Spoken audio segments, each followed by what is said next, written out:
goodness for chromatic ink. I mean, how else would I know when to drink my beer and that it's cold enough to do so? I guess if you lack the brain cells to choose anything other than Coors Light, you might likely need all the help you can get. I have a good Coors Light story to share, actually. Recently at a bar, I ordered a Coors Light, and the bartender gave me a lot of shit. I know this bartender. And then a minute later, I asked for a water, and she just pushed my Coors Light closer to me.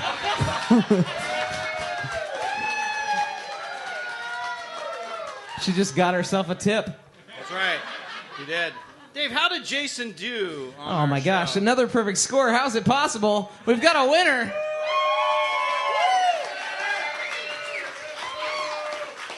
Congratulations, Jason. You've won our prize, free beer, a pint glass, and a lift ticket to Mount Spokane. Thank you very much, Chris. Thank you so much for playing. At this point, we'd like to take a moment to recognize our resources for today's podcast, including RanierBeer.com, BreckBrew.com, BeerAdvocate.com, MoneyCNN.com, VinePair.com, Box.com, WineFolly.com, CraftBeerandBrewing.com, NorthScots.com, Today.com, Jägermeister.com, BeerAdvocate.com, and Ski.com. All right, now we're on to our next game called Beer Slanging. Beer jargon shared amongst beer geeks can be as difficult to understand as why the snowboard just didn't stick with its original name, the Snurfer. What? Yeah. That was the original name of snowboard? The first snowboard was called a Snurfer. Yes. And then they, I don't know if it was a marketing. It's snow surfing. Snurfer. The Snurfer. Snow surfing. Welcome to Mount Spokane, ski and snurfing. That's right. That's right. If they do it, it'll catch on, I swear to God. That's right. And then Brad could be known as Papa Snurf. And Brenda would be Mama Snurf. Yeah. No, Chris, that's Snurfette. Oh, Snurfette. Well, luckily we have a panel of brewers to help us sort this sudsy slangs out. Here's how we play the game. Our panel will be given 6 beer terms to define. The panelist who answers most correct, or most importantly, best, as determined by our audience, wins. Your first beer slang term is noob. I think those are new people to craft brewing. Like, people walk in the door all the time. They're like, what's the thing closest to Coors Light? I'm like, nothing. My turn? Yeah, go. Oh, yeah. So noob, I thought, was somebody new to snowboarding with no top on, drinking a beer at the same time. Oh! A noob. Noob, I usually call that mom. All right, audience, who are we going with? We've got Charlene had her answer with the tie. Yeah? We had, yay for boobs! Charlene. All right, Charlene gets the point on that one. Everybody loves boobs. So, a noob is actually someone new to the craft beer world who has suddenly gained an affinity and excitement for the taste of great beer.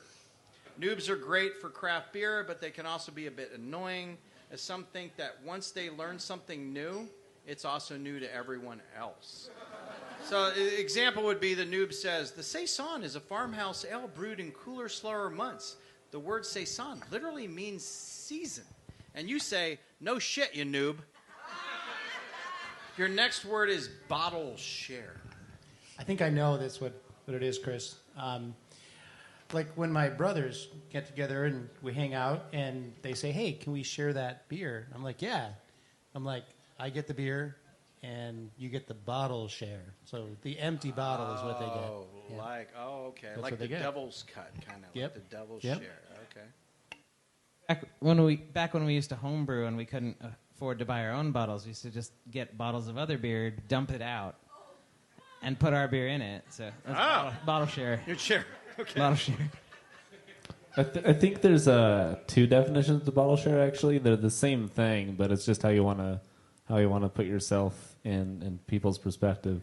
The first is trying a bunch of new, interesting beers with other discerning beer drinkers, and a different description for the same exact thing is getting drunk with your friends. There you go.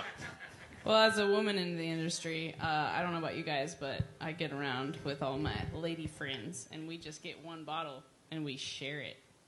You know, like.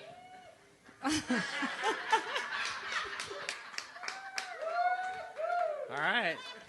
There's 750 milliliters here. It's not going to drink itself. Let's go, right. ladies. All right, who are we going with, people? What do you think? Damn it, Charlene. Charlene get the point again? Yeah, all right.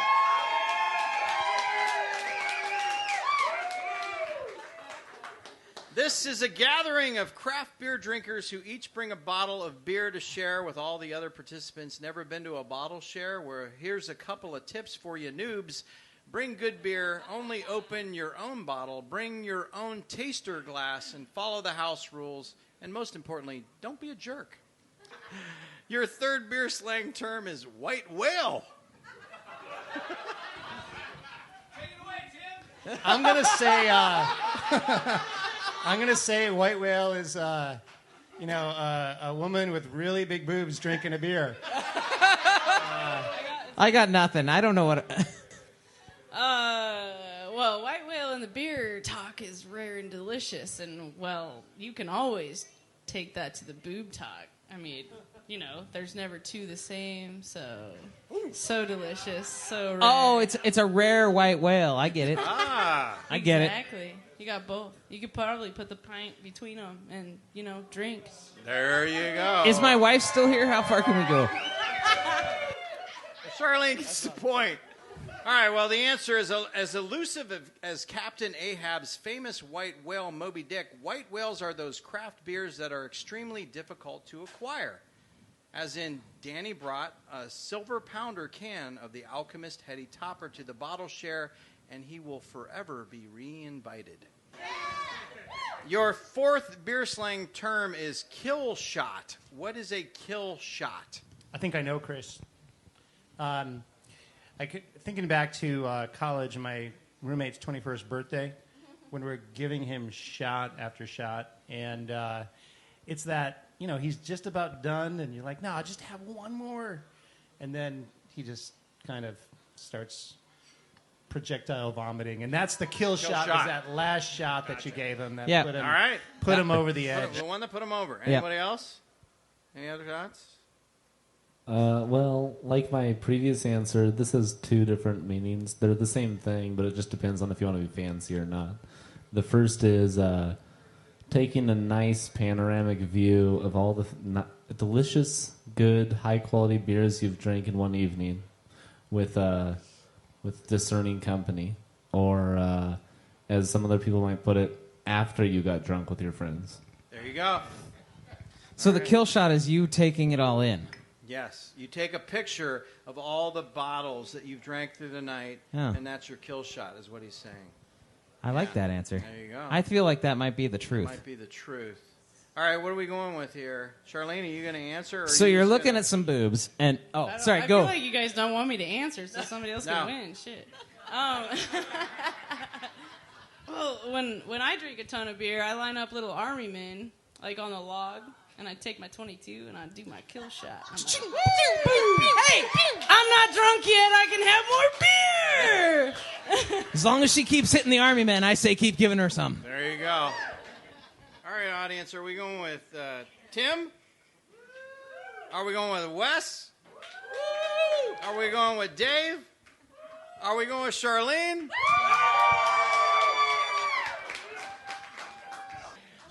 She's like the total opposite of Dave Musser, right? Yeah. I mean, he can't win, she can't lose.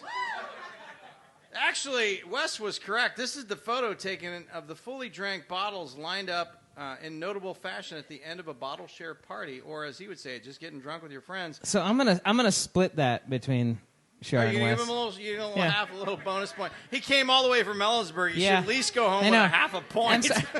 The Dave Musser clause clearly states. Yes.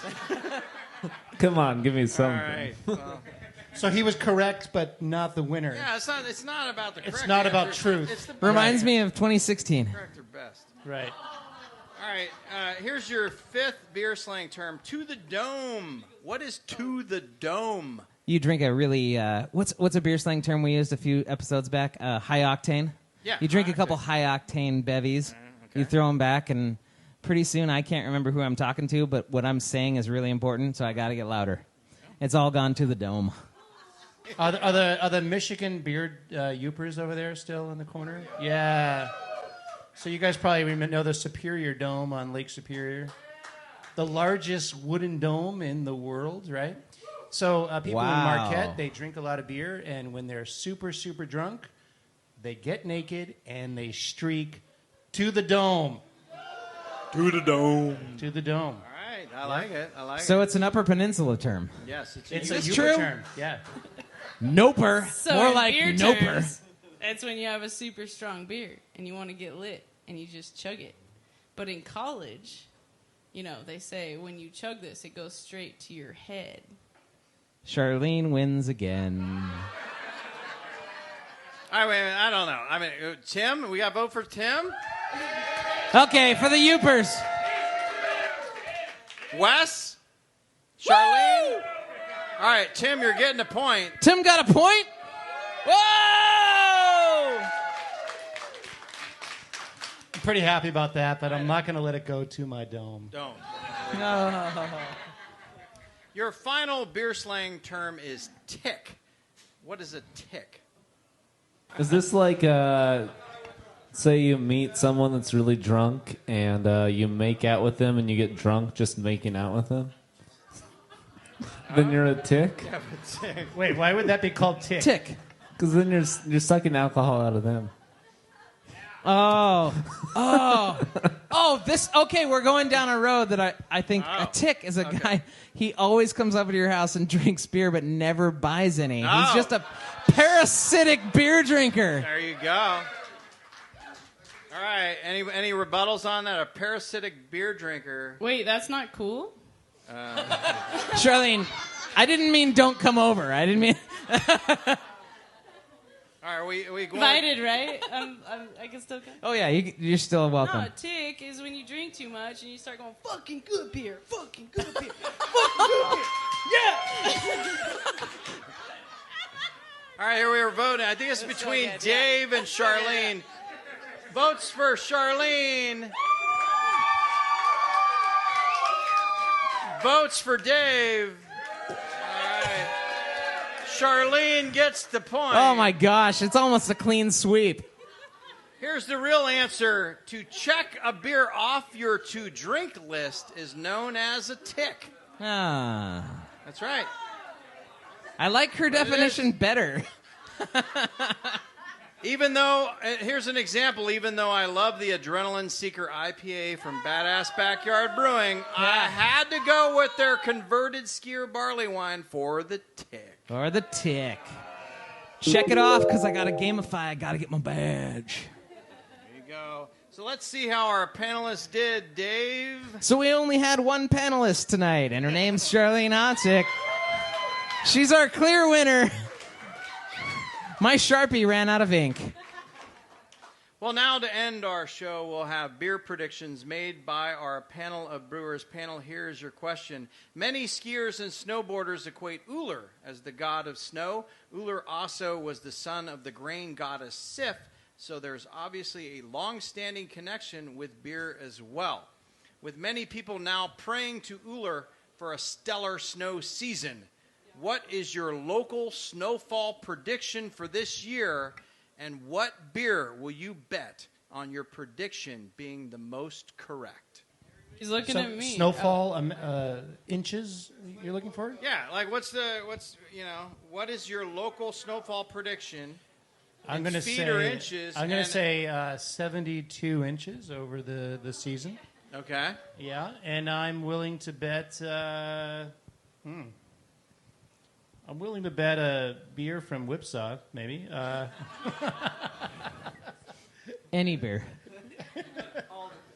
Yeah, I'm gonna say Whipsaw Light. I'll bet a Whipsaw Light. Whipsaw Light. Okay, Yeah. so not too big on that prediction. No Grapefruit IPA?